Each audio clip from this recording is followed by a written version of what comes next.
एक वेळ डॉक्टर बाबासाहेब आंबेडकर आपल्या दत्तोबा या मित्रासोबत सातारला आले आणि अचानकपणे ते रडू लागले.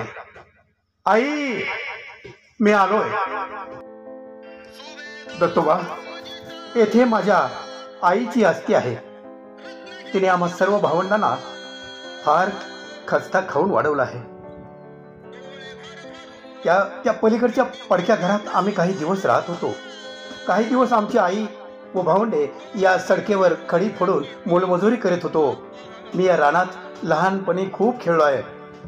माझी आई, बाबा, मी शिकलो हे बघायला आज जिवंत नाहीत. ही फार दुर्दैवाची गोष्ट आहे.